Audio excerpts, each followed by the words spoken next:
a lot of social media, or at least what I was finding, was I was leaving the app feeling worse. And so I wanted to make something that made people feel better. When I started filming those first videos a year ago, I mean, the quality was ropey, but I'm so glad that I posted when I posted before I felt like I was ready, because it's kind of become the brand. Like, I look okay now, but I look more average when I film. But yeah, with ad deals, I'm careful. Like, I'm very much playing, and I always have like a long game. Money is lovely and everything, but I'm very careful with the deals that I take and why I take them. Today's creator increased her followers by 60 times in the space of about 4 months. She went from 6,000 followers to 360,000 followers, all by finding a little niche, a little human truth that worked for her audience and making them affordable recipes. And honestly, what she's done is fucking amazing. Anyway, this is a great episode. Tune in, enjoy. All right, well, let's get into it. So welcome to the podcast. Thank How are you. you? You good? I'm good. How are you? I am fantastic. I was saying, I was just having lunch before, and people were like, oh, who you got your podcast with? They're like, oh, do you know? I was like, I actually don't, but I've spoken to her for like a good hour at a Starbucks in West Village, New York. And they're like, wait, that's so random. What do you mean she was there? I was like, no, like we had a video call. I know. While I was sitting in there. And that would have been now 2 years ago. Yeah, I know, because I had a book coming out, and I had always struggled to grow my Instagram. Yeah. And I just felt very, very lost as to what to do. Yeah. And so I remember reaching out to you guys because I had been recommended it by a very good friend, and we had a lovely conversation. Yeah. Unfortunately, I didn't go through with it because also I had no money. Yeah. Yeah. So I couldn't pay. Yeah, exactly. But I still learnt a lot from that conversation. Yeah. And obviously now I do my own thing, and I did figure it out Yeah, eventually. I still am, but yeah. You did, and I loved it when I saw that this interview was coming up and I had seen what you'd been doing and whatnot. I remember thinking to myself, like, that's how good it is. Like, it shows you that someone will succeed when that was like, I think between the call and when I saw it first going off, it was like a year and a half or just a bit over a year and a half.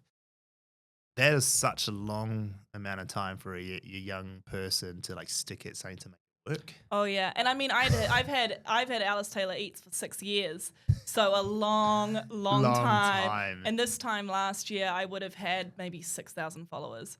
So it took me 5 years to get to 6,000, and then it took me like in a month I got 100K. So and I think also even from that conversation that we had, I learnt, oh, actually, this is way more work than I thought it would be, because I think a lot of people see influencers and they have their one big video and they're like, oh, that's awesome. But it's like, well, actually all the work that leads up to it.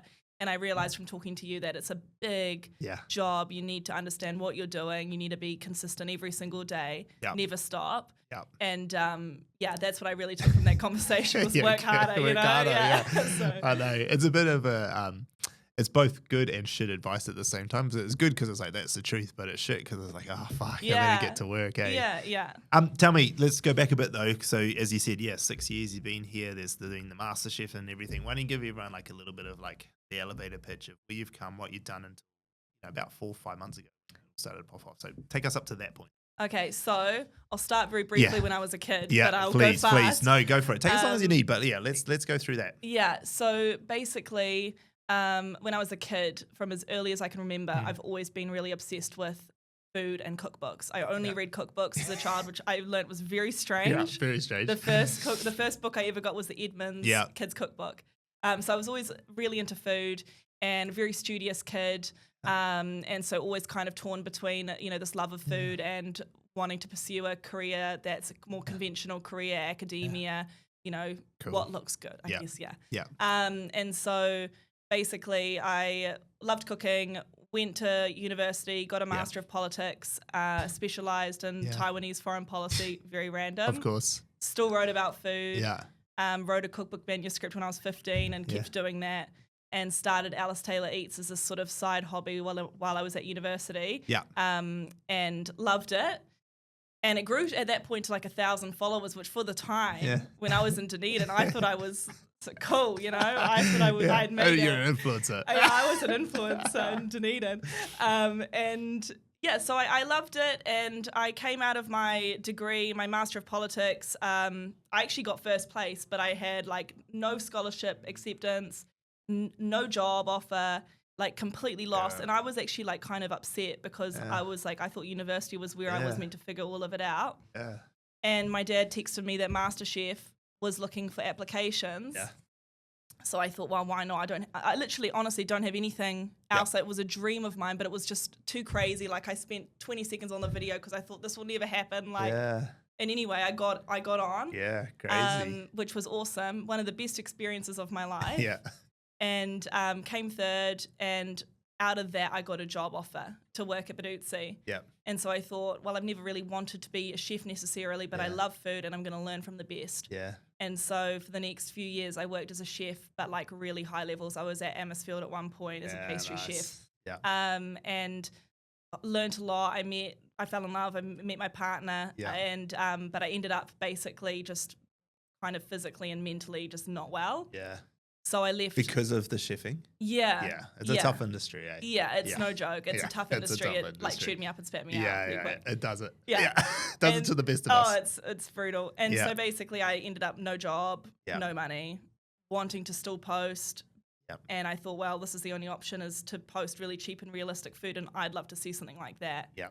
And so then I did that, and it's just taken off. Yeah, I love it. Yeah. And that was when did that content series start? Because it started popping off a few months ago, but when did it? Was that when you started? It was from day dot. It just took off. So it started that style because I kind of had tried to dabble and really replicate people's sort of style on Instagram, which was that really polished look. Yeah. That's what most influencers do, especially food influencers. Especially food, yeah. And I tried to do that and had no real luck. Or growth or anything like that. And then around November of last year, I remember like it was like secret. I like did it when my man was away at work, and I was like, I'm not telling anyone. I'm so embarrassed about this video. And I filmed it. No, really, I was like, no one will see it. Doesn't matter. And then that video did like relatively well, for having 6,000 followers. But it was just the comments. I understood. I think I posted it maybe for reasons, which was, I wanted to grow a career in online and be my own boss and stuff. But I realized very quickly my job now has nothing to do with me and everything to do with giving people affordable, accessible recipes. Yeah. So I realized it was a lot bigger than me. Yeah. And it kind of, felt like this really cool thing. And then ever since then, I've posted like almost every single day. Love that. Now it's every second day just for engagement reasons, but it used to be every single day. And now this is my full-time job, so which is awesome. That's so good. It's a real interesting thing you spoke about. Copied a lot of other influencers and stuff and what they were doing and making their nice polished videos and whatnot.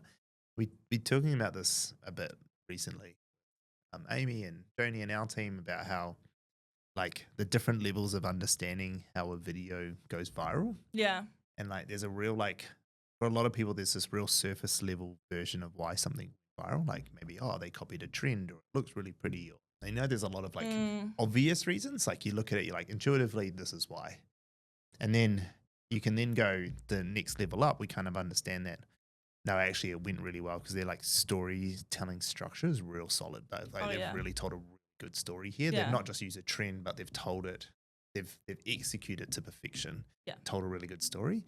Whereas a lot of people don't really know how to like set up the story, show the conflict and resolve it right. Yeah. And then like there's this third piece, which is sort of third higher level, understanding what the human truth or insight behind the video is and what taps into the soul of people when they watch it. And like you've kind of just like done this full circle of figuring that out, where like this cheap eats kind of idea, or this like affordable food recipe, probably a better way to put it, is there's like a fundamental thing in there, right? Yeah. Like especially at the moment, and like, quote unquote, like cost of living crisis, and like just people trying to do things different ways, and like you found a niche that's like more human than just cooking. Oh yeah. Exactly. Yeah. Exactly. And I think it's the feeling that you bring people as well, I think is really powerful on social media. I think a lot of social media, or at least what I was finding, was I was leaving the app feeling worse. Mm-hmm. And so I wanted to make something that made people feel better. Yeah. So even if, for example, I know this guy's a very successful economist in New Zealand, and he said to me, I never cook your recipes, I'm always traveling. Yeah. But your videos remind me of home. They make me feel good. Yeah. And so even if it's I think it's a feeling, and I also think as well with Instagram, which is what I wasn't doing when we had that first conversation, is you need to give them something that's valuable. 100%. And I think it's not about, new influencing is not about you. It's not about the personality of you. That all matters, but it's what's the value that you're bringing to that person's life. So, my thing is that I will give you a cheap and realistic recipe and it'll work. Yeah. And hopefully I'll make you feel good and empowered along the way. And also I think as well, I had a video that went very viral. I got a lot of followers off it. And that was my introduction video. And what I love about that video is it was like, I always say the longest for me to make because it was 26 years. Yep. And so a story, you can tell a good story, but you have to also live the story. And so some things, even a lot of people that are influencers, they have this profile, but they've done years of training or years of work or that stuff you can't rush. No. So Instagram's a really interesting thing in that way, that some things are really fast about it, but some things take a lot of time in the background. Absolutely. Especially when you want the profile to be somewhat like your essential character of it. Yeah. Like if it was just recipes and you couldn't see the person or whatnot, maybe you don't need the 26 years story in it. Yeah. But then it probably wouldn't also grow necessarily the same way that it's grown with you. But that thing you said there is quite interesting, and I'm sort of harping on it because like people listening who haven't like had the success that you've had to date, they don't always understand it. That this feeling, this value exchange that you talk about. A lot of people will like look at value exchange, being like, I'm going to teach you how to cook. But actually, that's like still part of the surface level piece. Because actually, we don't need a video to teach us how to cook affordably online. We can just go straight to Google and find anything we want anytime we want. And so there's that feeling piece, and that's where that human truth piece comes in. Of like, I mean, it's been 3 minutes since we started this conversation. I probably need a bit longer to figure out exactly like how to articulate that human truth. But when you figure out what that is, that's the thing you repeat. Yeah, that human truth has to repeat. So like in our content on the Instagram, our Attention Seekers Instagram and TikTok, well, actually, our entire brand, it just manifests a particular way on our Instagram and TikTok is this human truth of hierarchy and of like David versus Goliath kind of thing. And the differences between people with power and people without it. That's a human truth we all understand. And so like obviously it manifests on Instagram and TikTok on the company profile of me versus Joni stuff, whatever that dynamic. But even on like my LinkedIn or even on my Instagram, it's like showcasing the experience of an owner and what he has to do to go through stuff. And a lot of it's about our team and like my ups and downs and all that sort of stuff.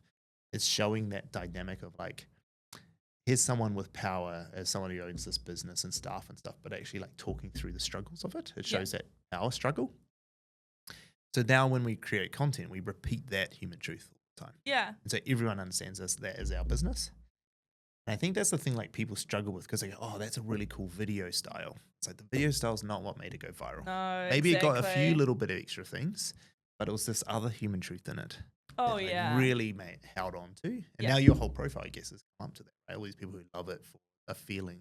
I know. That they're getting instead. It really is the feeling because even when I started filming those first videos a year ago, I mean, the quality was ropey, like ropey. But I think it was also, really like, I'm so glad that I posted when I posted before I felt like I was ready because it's kind of become the brand of like realistic, cheap. I don't look that good. Like, for example, I'll film tonight. I'll probably have a shower. Like I look okay now, but I'll I'll look more average when I film. And I think it's part of the brand. So I'm so thrilled that I did it when I did it. But you also just are informed by the people that watch you, what they like about it. And there's some things that really surprised me that people picked up on. But I think especially on Instagram, a lot of stuff is perfected.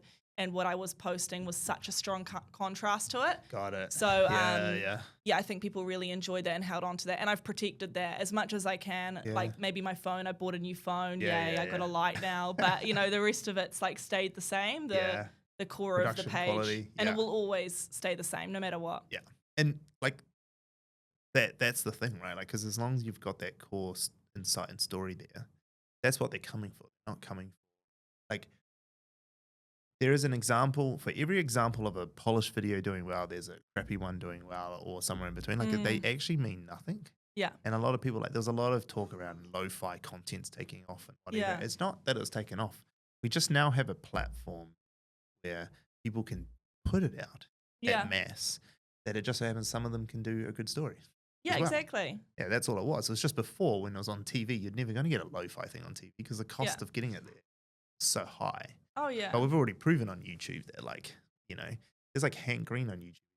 Almost films off a webcam. Amazing. Like, you know, like I know. But that's the thing. That's the beauty of like social media with all of its flaws is, you know, even for me, I wanted to write for this paper or have this opportunity or go on TV and you just feel like there's doors on your, you know, slamming you in your face. Yeah. And so social media creates that opportunity where you can actually build your own career. Yeah. You don't have to like, you know, I say to Ori and my partner, like, I love that I don't have to convince somebody that my idea for a video or a recipe is good anymore. Because I can post it and my followers will tell me if it's good or shit. Yeah. And so I that's one of the things that I love about social media. It's such a powerful tool, and I think anyone, you know, wanting to build their own business, whatever it's in, you know, should definitely look and explore social media as an option, just because it also just gives you a bit more autonomy as well. So yeah. So tell me then, okay, so it's now your full-time gig. That was like a pretty quick transition to that, relative. Right, from the outside at least, right? Yeah. Like in the time from it going viral to, you know, a year ago at 6,000, now it's your full-time gig. For most people in the influencer world, that's still quite a fast period of time. But like, how did that play out? Like, what is it now? Like, where is the money coming from? How are you in negotiation? Like, tell me what that story looks like. Yeah, so I mean, when I decided to leave my job, I've always wanted to work for myself. Yeah. Always. And when I decided to leave my job, I had about 40,000 followers, which was like, it's good, but it's, you know, I was still like, I was counting those. I had my calculator out. But I also was doing, and I still do, contract writing, commercial writing, which is what I also do. Yeah. So I thought, I'm going to make this work. This is the time. And, you know, time was something that I really needed to get back. Yeah. And in terms of, you know, when I quit my job, around the time that I quit my job, I had already resigned. It was my last day or my last week. I had a video takeoff, and I swear it was my pop looking after me. So thank you, Pop. And I had this big video takeoff, and I thought, this is awesome. Like, tell me what takeoff means. Well, I mean, it's now at 4 million views. Yeah, cool. Amazing. But also your videos that have 4 million views, but the number of followers it converted was just enormous. Yeah. Which that's and another whole thing. Was this your story video? Was this one? Yeah. And that's a whole other thing about you know, going viral is it's all fair and well to go viral, but you know, you can go viral and get 100 followers off it. Yeah. Exactly. Or no sales. Yeah, you could look at it in that way. Exactly. So so I went viral, and now in terms of where the money comes from, it comes from mainly ads that I run on my page. Cool. I'm very particular about the ads that I run. Yeah. And I have a cap on it. Yeah. That I would love to make more money, but I'm very careful about the companies I work 100%. With. Yeah. And then also contract writing. I still do a lot of that. Social media strategy. Yeah. That's where it's coming from for now. I have plans for that to change in the future, like as in selling my own product, books, etc. Yeah. But my main thing is that I like owning what I do. Yeah. And you know, having autonomy with that, so I choose what brands I want to work with and everything like that. So that's where the money is coming from for now. And are you getting quite a lot of inquiry from an ads perspective? Like, even not necessarily ones that you're accepting, but in the space? Yes, I would say yes. Yeah. But it's a specific type of company that reaches out to me because I don't sell a perfected or consumeristic lifestyle. Yeah. So like, for example, one of my favorite companies I work with, and actually I should say I managed to, after I went viral, you know, keep the ads deals that I have. I have long running ads deals with companies. So I managed to get those again in a different way, of course. Yeah. Food creators is such an interesting space because like, you know, FMCG products especially, there's so much money. Yeah. So much, and it's all marketing, right? That's the whole game is marketing. So like, it's a real interesting space for people to monetize. And like I had Can Cooks show. Yeah. Dan Rankin, and like, we were talking to him about the same thing, and he was telling me, you know, I don't know if it's on camera, so I just won't say the numbers he told me. Yeah. But like, the numbers he were telling me like are insane. Yeah. Especially for US deals. Yeah. Which is real interesting. Yeah. And so I was going to ask you, like, from your audience, like, where does your audience sit? Did most of it come from New Zealand, or did you go quite global? I've gone global recently. Yeah. Okay. Yeah. So like up until the point where I was, 40,000 followers. Yeah. And 40,000 followers, but very engaged followers. Yeah. Like that was something I was really proud of, and I'm still very proud of now. I had the majority was, I guess, New Zealand, Australia. Yep.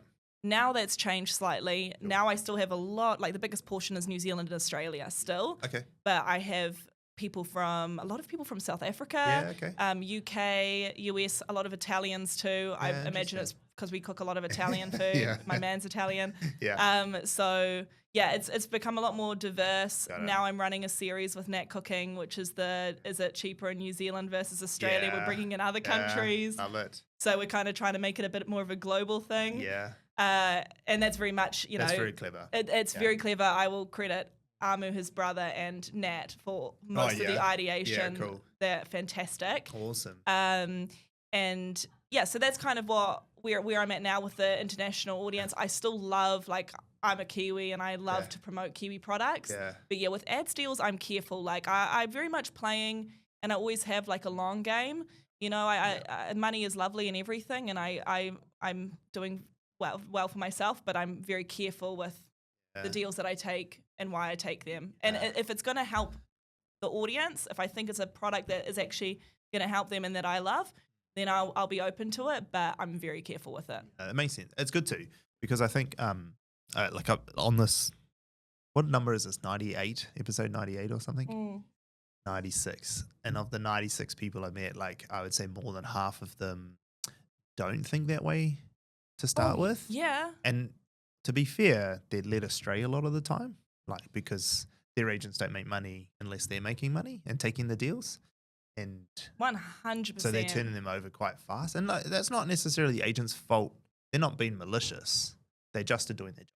They are. And that's what people have to realize. Like, they're not sitting there going, oh, we should screw these people over, just get it done. They're actually just going, we got targets. They're like, it's a job. Like, they actually it's a job. Their work. It's their work. 100%. They're just trying to do their job.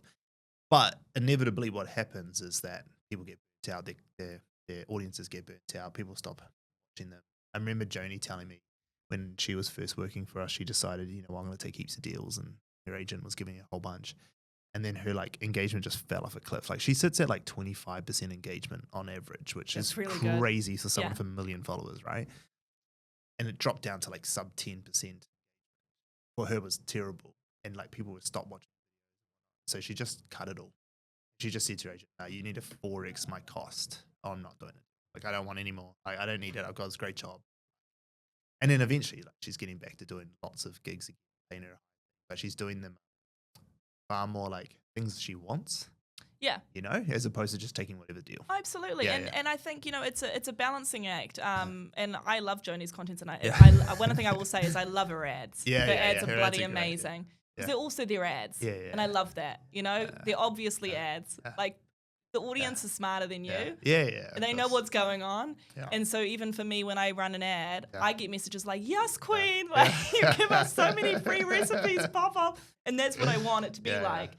And so they want to support you because like they know you're getting paid, and that if you get paid, you get more content. Exactly, but it's also like I've given them so many free recipes. They're like they say like, oh, you've helped us save money. We're glad you're making some money. I love it. And so that's which I love my audience for that. That's so good. Yeah, that's great. So I think it's just a balancing act. You've got to be careful, and it's like everything in life. Everyone needs to pay the bills, and content creators are putting out a lot of content for free. It just takes a lot of time. But it's always about just being strategic with the ads that you take. I love long-term agreements. Yeah, maybe you can make slightly more money if you did individual ones, but I love a long-term agreement because I love the companies I work with. They're like family to me. Yeah, cool. That's great. And I love the products that I support. And so, yeah, it's a balancing act. And it's one, I think it takes, time to figure out. And I'm sure I'll make decisions that I'll look back and be like, oh, but for now I'm very careful. And also I have my parents and my partner are very, very intelligent people, and they always they tell me. So I'm lucky. Yeah, they do. They're really like even my mum works in marketing. She's just incredible at her job. So I've got a lot of smart people around me. Nice, that's great. Yeah. Oh, well, that was what I was going to ask. Is like, how did you learn this process of contracting and figuring out what to charge? And are you still tell me about that? Are you still learning? Did you learn it from somewhere else? Was it part of that digital PR place that you played in? How did you learn how to negotiate these? I'd say if you met my mum and my dad, you'd probably get on why. Yeah. Okay. They're very much, I've learned a lot from them. I'd say it's probably my parents, and also just keeping an open mind, listening, looking around and understanding the industry. I think I'm still probably learning. Yeah. But I'd say it mainly comes from my family, learning from them. Yeah. And of course, I've worked on the other side of the industry. I get it. I get what marketing budgets are like. I get what they're like in this economy too. Yeah. And so I think that's probably all worked together. Yeah. And led me to be able to manage them. I'm proud of the fact that the companies that I've worked with have all continued, recontinued the contracts. So, and I've managed to grow with the companies. And so for me, that makes me really happy that I'm helping them and they're helping me. And so, I like it. It's a good situation. No, I like it. I think it's good. Like I was obviously, there are some people out here and they'll tell me, and I mean, you can tell me on camera, off camera if you want to, but they'll tell me like numbers. Oh, that's definitely not enough. Like it's way off. Yeah. And I've definitely told them. Yeah. Actually been exploited. You just don't know better. But the reason why I don't think that's the case with you is because you can't live off those numbers if you've been exploited. There's just no way. There's just no possible way. Oh no, exactly. Otherwise you're doing 3 ads a day to be able to afford to live on that sort of thing. Yeah, That's obviously unsustainable. Yeah. So when someone's living full time, even if they've got a partner, like I'm not saying that is in your case, but I've had other people who've had a partner who works full time so that they can build it up. Even that, it means you're charging enough. You just might not be quite big enough to get it as. But there's definitely like people who are just getting absolutely exploited, like getting paid less than what a UGC would be. Yeah. For content to their audience, which is crazy. Yeah. So you're getting both the content and the audience. Exactly. For an influencer. Exactly. Yeah. And that's why I think it's really important to have good people around you. Yeah. So, I'm blessed that I have my friggin' insanely smart mother. Yeah. That's my awesome. mamager. Yeah. Who always has my best interests. Yeah. And I also have friends in the industry as well that have, given me a lot of information and stuff. So I'm very blessed in that way. Yeah. But I'm sure at the beginning of my time on Instagram, I did a few things that I would look back and be like, Alice, no. Yeah. But it's just a learning experience. Well, it's like what you're saying, right? That story takes 26 years to come about, and now it's just part of that journey. Yeah, exactly. You just had to get to it. And I think even for me, like in my journey, like I think when I first started this business and I used to see a lot of these crazy deals, I used to be a lot more of like an evangelist about it, be like, this is fuck, like people got to stop doing this or whatever. You're an idiot, like charge more. And then I kind of realized like probably a couple years ago now, no, they don't. Like they're going through the process. They have to go through it. Like there's only so much you can tell them. They have to learn from experience. Exactly. Yeah, and like I used to try and say a bunch and they wouldn't listen, but they wouldn't listen because they weren't ready to hear it. Yeah. They needed to see it. Exactly. Yeah. Tell us a little bit about like you talked a little bit about where you're going with like your own products and whatnot moving forward, but like how do you see this playing out long term? Like what is the goal? Like what is the perfect, say, even 1 to 3 year plan? For me, the perfect 1 to 3 year plan is to continue to create really accessible, affordable recipes and help people. Cool. Obviously now it's my job, which is great. So in terms of a career place, I would love to sell books. Yeah. I want to own the books. Yeah. And eventually sell, food and product as well. So as a bit of a background, my partner is a chef and we work together now. Yeah, okay. Which is awesome. So I'm sure that we'll end up selling some food of some sort, but also we want to create, I guess, a little bit of a mini empire. And continue to expand it out, but very much like a media empire. Is that kind of the idea? So. I think that would be really awesome. I'd love to do something on TV. I'd love to do some more documentaries because I obviously have that sort of investigative mind with my background and with my politics.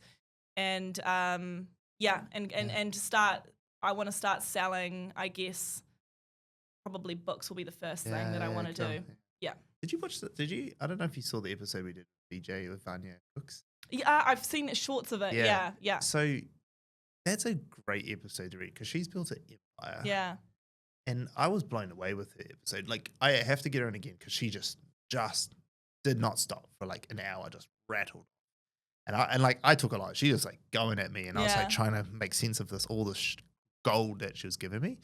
But the thing that was so good, which I know is a thing, but I didn't realize how successful hers was just the website Yeah. and just how much money she makes on the website. Yeah. Just of people going there. So like, do you do the same, or have you got the same place for people to go find your websites outside of the video? Like to go to The recipes, sorry, yeah. The recipes, yes, but I'm not all of them. Yeah. Yeah. So that's what she did. Mm. And that's where so much of her money's made. Like, Mm. go watch the episode because I can't remember all the specifics. But even just like do a collab with her or something. Like, she's cool. Yeah, yeah. She's awesome, actually. She's so smart, and she told me everything. She's like, I want everyone to know, like, it's not that hard to make business. You just don't know if you don't know. Yeah. And she has this website which is just now ranks. I mean, I know where you used to work, so you know how to get stuff to rank, and you know at least the industry. And she just had it getting so much traffic because of the recipes. Yeah. Then she just had, you know, an ad tool that put ads on the pages. Yeah, exactly. And they just prints her a check every month, and that pays for the whole thing. That's amazing. Oh, honestly, Good when for she her. when she was telling me, I was like, that's phenomenal, because like it becomes the cost will never go up for that, but the revenue will. Exactly. So then that then feeds everything else. You know, now she's got books coming out and all sorts of stuff. But she's like, the books are cool, but they're credibility pieces as opposed to money making pieces. Yeah. She's like, they're not going to make me anywhere near the same money as my website. Yeah, exactly. But it gives me so much more credibility. Exactly. As a published author of multiple best-selling cookbooks and whatnot. Yeah. And I was actually blown away. I was like, because I like, you know, probably my brand is like the guy who knows how to do business models and whatnot and how to make money out of shit. And then she was telling me that, I was like, fuck. Yeah. Maybe you should have my job. Yeah, like, I love it was so good. I was actually so impressed when I was listening to it. But anyway, so I say that story because it is an interesting one to think about, because it's so much easier to never sell anything. That's what she's doing, right? She's never selling it. She's just making content. Yeah, exactly. But then she controls. Now she controls this traffic flow. She doesn't have to broker deals with everyone. She just has a tool that brokers the deals for her, you know, in an AdSense style way. But then she is able to do these other things more from a perspective. So cookbooks don't become a shit that's better sell good. Yeah. To look how awesome I am with my next cookbook that I've got. And I've made it go bestseller. Yeah. And that's what she wanted, the best-selling labels. Anyway, when you think about that, like you think about like cookbooks and whatnot, like what does that media empire look like with you and your partner? Like you say you want to be on TV, cookbooks and whatever, like is it just the two of you as you grow? Does the brand build? Do you bring in other people? Like, is it a business? Like, yeah. I mean, I'm sure. Do you want it that big? Yeah. I mean, I think it's a matter of figuring out, I guess, as we go what we need. And I know that sounds weird. No, but I get it. But with media changing so much, tools changing as well, what we might need in 1 year's time we wouldn't have even imagined now. Yeah. So I definitely want to make sure that we are, I guess, very much driving, I guess, the direction in the community. It's really important to me. But if we get other people on board, that would be awesome. Yeah, for sure. But I don't know if you can probably tell from the conversation that we're having, I'm very like careful with every single step that I take. Yeah, no, I can see that. And I think that's probably kind of what I want to highlight too for other people, that it is quite important to take it really carefully. I think like in the media world, creative world, it's quite easy to do nothing, and it's also quite easy to do a lot. It's very hard to find the balance in the middle. Yeah. There's a creator I watched for years, Matt Diavella. Do you know who that is? He's on YouTube, Matt Diavella. He's an American guy, married a girl from Sydney. Now they live between the two. I think he's in Sydney now. Do you know? Yeah. And he like crashed and burned that 2 years ago. Like he had 15 staff at one point, had to fire them all, let them all go, close the news, all this stuff, because he just like scaled up this business. Yeah, cool, I'm going to build this big creative business. But like the revenue didn't grow with it. Oh yeah, exactly. It all started to collapse. Yeah, and that's why I think you'd have to be really, really careful. Yeah. And also, you know, like people probably can tell this from my videos, is I love my life. I have a very simple life. My dream is to be with my partner, have a couple of kids. Yeah. be able to, raise my children and Yeah. have a job at home. That was one of my real, Yeah. to be honest, one of the main reasons why I really wanted to start my Instagram was because I wanted, when I become a mother in hopefully, 3, 4, 5 years, Yeah. I can do that from home. Yeah. Because I was raised with parents that worked from home. Yeah, okay. And I loved it. Yeah. For me, that's also a real goal. And I'm not chasing a life that's super. Yeah, okay, cool. And I really care about what we do and the message that we are trying to portray. Yeah. And so for me, I want to grow it. Yeah, I would love to get to a place where the money gives me freedom. I can just live my life and know that I can, look after my parents and my children and go to Italy when I want. And I would love that. But it's not about creating this massive, the money. It's more about I really care about what I do. Yeah. And it's, I don't know if I'm articulating it That well, makes but sense. No, that makes sense. And like, in why I'm sort of having the conversation, because I think it's like balancing the ambition with like reality a little bit. Like sometimes you can still shoot for growing something huge without having to change who you are. Exactly, which is really important to me. And even like, it's interesting because a couple of weeks ago, I'm like weirdly ambitious, like really ambitious. I can tell. And like everything I do, I need to be like the best. Like I've just picked up knitting because I've realized I need to learn how to do things and not give up if I'm shit. So I'm doing knitting now. That is so good. But like a couple of weeks ago had a couple of, days where my views were a little bit lower. Like I'm talking like 2% below your average reel, that's the vibe. And I was so defeated. And I just said to my mum, like, I need to have an attitude adjustment. I will not be one of those people that ends up in a place where they dreamed of this a year ago. I dreamed of this and be dissatisfied or consistently wanting more. So it's really important for me to like wake up every day and actually just enjoy what I'm doing and enjoy the place that I'm at. And that's where I need to manage my ambition. And my partner is really good at that. He's very ambitious, but he goes out in the garden and just is in the moment and loves it. And so for me, I think it's important to grow it, but enjoy every step and every stage of it. Because I do not want to end up, 50 years old and realize I didn't enjoy any of it. I'd be very sad. Yeah. So I mean, for sure. Like I think it would be quite hard for you to not enjoy it. Yeah. Given the lifestyle that you're building. And it'll only build better. But I guess maybe a more important thing is like not to forget how far you've come. Exactly. We talk about it a lot, actually. Like, was it today? Joni was talking about it yesterday. We're talking about, there's a book. I don't know if you've read the book Gap or the Gain. No, but I've heard about it. It's a real good book. It's essentially what you're talking about, which is like, the idea is that if you're in the gap, you're thinking about your ideal future. And the ideal future is like a horizon that will never arrive. Because as you get closer, you grow your expectations. So you going, I've dropped 2%.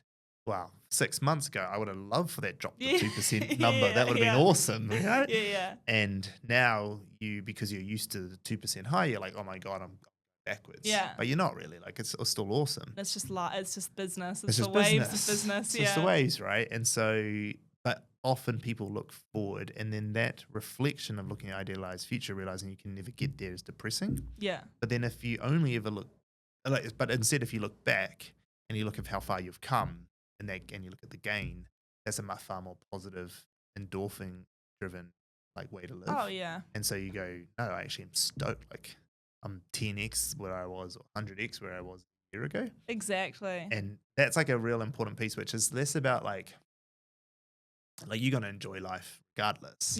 But it's just like, am I gonna do it with like gratitude, or am I gonna do it with like desire?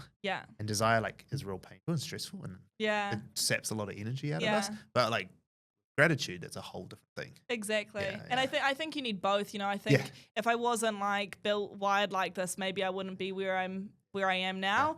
But it's just keeping that always in check and making sure that I maintain that perspective and I enjoy the process and where I'm at right now. So what I say to this one over here, Amy, she's very ambitious. She's like crazy ambitious for a 21-year-old. But I say to her, like, because she's always looking at this ideal future, right? It's the same thing. But I said, if you look back, say 6 months, and you go see how much as a percentage you've grown. And you know the things that got you the growth. then you can just expect it to happen again. Exactly. So therefore you can still be ambitious knowing it's going to happen and do all the things, but you don't have to worry about it. It's like a foregone conclusion. Yeah. Whereas if you stress about the ideal future, then you're always going to be in a negative gap mindset. Exactly. So by understanding what got you from yesterday to here, and that gain mentality, then of course I'm going to get to there. Exactly. You know, like I know how this business is turning 6 in a week, and I know how we got here in 6 years. Yeah. I know where we'll be in 6 years from here. Yeah, exactly. You know exactly. what I mean? Yeah. Okay, that's pretty exciting. I quite like. It's quite interesting to hear someone at your age who's pretty ambitious to already be there, like in a place of this is not necessarily this is enough, but I don't need global domination.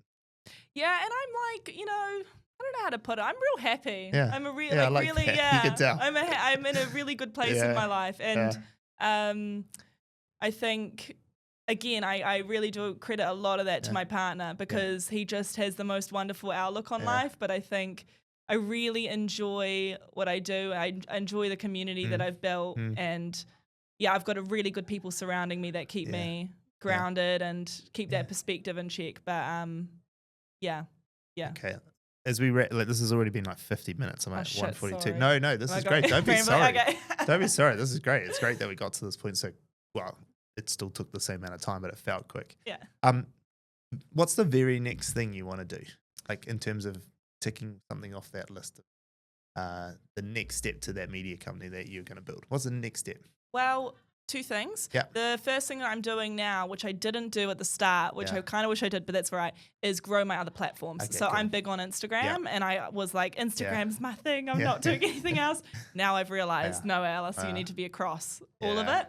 So my goals at the moment is to grow Facebook, TikTok, and YouTube. Have you put the content there at all? Yeah. Now I have. Oh, yeah. Now I have, but as of last week. Yeah, okay. So, how's it going on Facebook so far? Facebook is going like relatively well. Yeah, I would assume this content would do well on Facebook. Yeah, it's doing well. It's very Facebook content. And it's very interesting too because you'd think that people would recognize, that would be the same people, but they're not. No, they're like, not. I've just I decided don't go on Facebook, but Yeah. I know heaps of people who watch all their reels on Facebook. Yeah, exactly. That's a bit weird, eh? But they do. Yeah, exactly. And if they if this goes on Facebook, hi. Yeah. But unless you can get paid from it. Yeah, exactly. Yeah. So growing those platforms and then depending on when this comes out, so I have to confirm if this can go out or not. But depending on when it comes out, we're also writing an ebook, which we're really excited about. Amazing. So you can write a timestamp there, Amy, just in case we need to delete this.